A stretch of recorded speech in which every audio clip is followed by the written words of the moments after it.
بسم اللہ الرحمن الرحیم نحمده ونصلي ونصلي على رسوله الكريم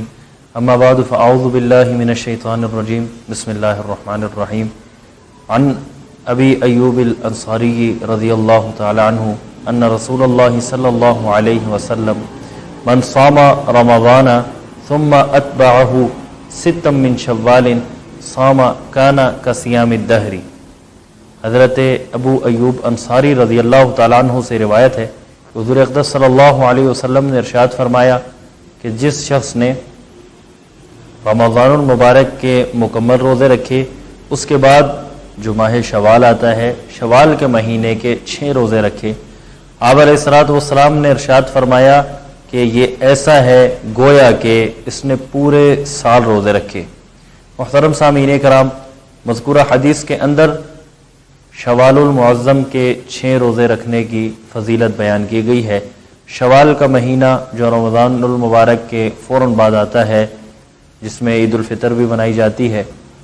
حضور نے فرمایا کہ اس کے 6 روزے رکھنا ایسا ہے جیسے پورے سال کے روزے ہیں۔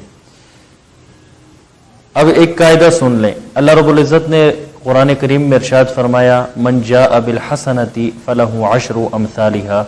کہ جس شخص نے ایک نیکی میرے پاس لے کر آئے گا، جو شخص، میں اس کے لیے 10 نیکیوں کا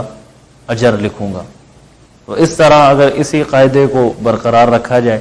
حضور نے فرمایا اسی قاعدے کو مد نظر رکھتے ہوئے کہ جو 30 روزے ہیں رمضان المبارک کے، وہ تو ہو جائیں گے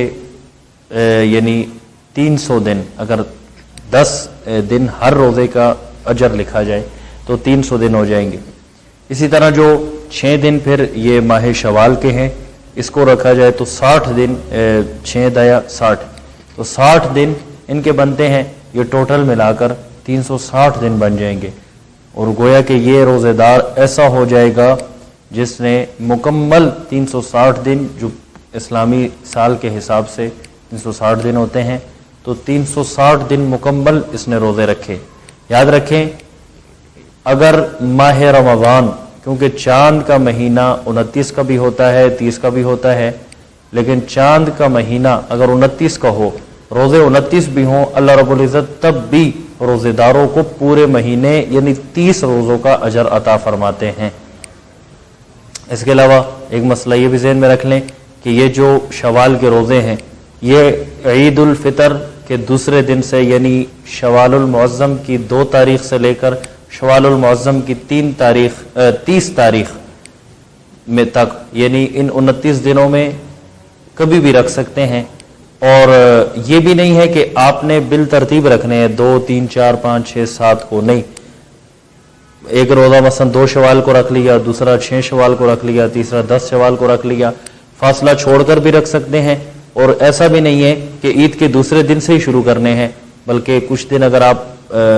کھانا پینا چاہتے ہیں تو خیر ہے، اور شوال کے آخر میں جا کے اگر آخری عشرے میں کوئی بندہ روزے رکھنا چاہتا ہے تب بھی ٹھیک ہے۔ مثلا یہ بھی نہیں ہے کہ شوال المعظم کے شروع میں رکھنے ہیں، اور یہ بھی نہیں ہے کہ ترتیب سے رکھنے ہیں، ترتیب سے ہٹ کر بھی رکھ سکتے ہیں، لیکن یہ 6 روزے شوال المعظم کے بہت قیمتی ہیں، تو کوشش فرمائیں کہ جہاں ہم نے 1 مہینہ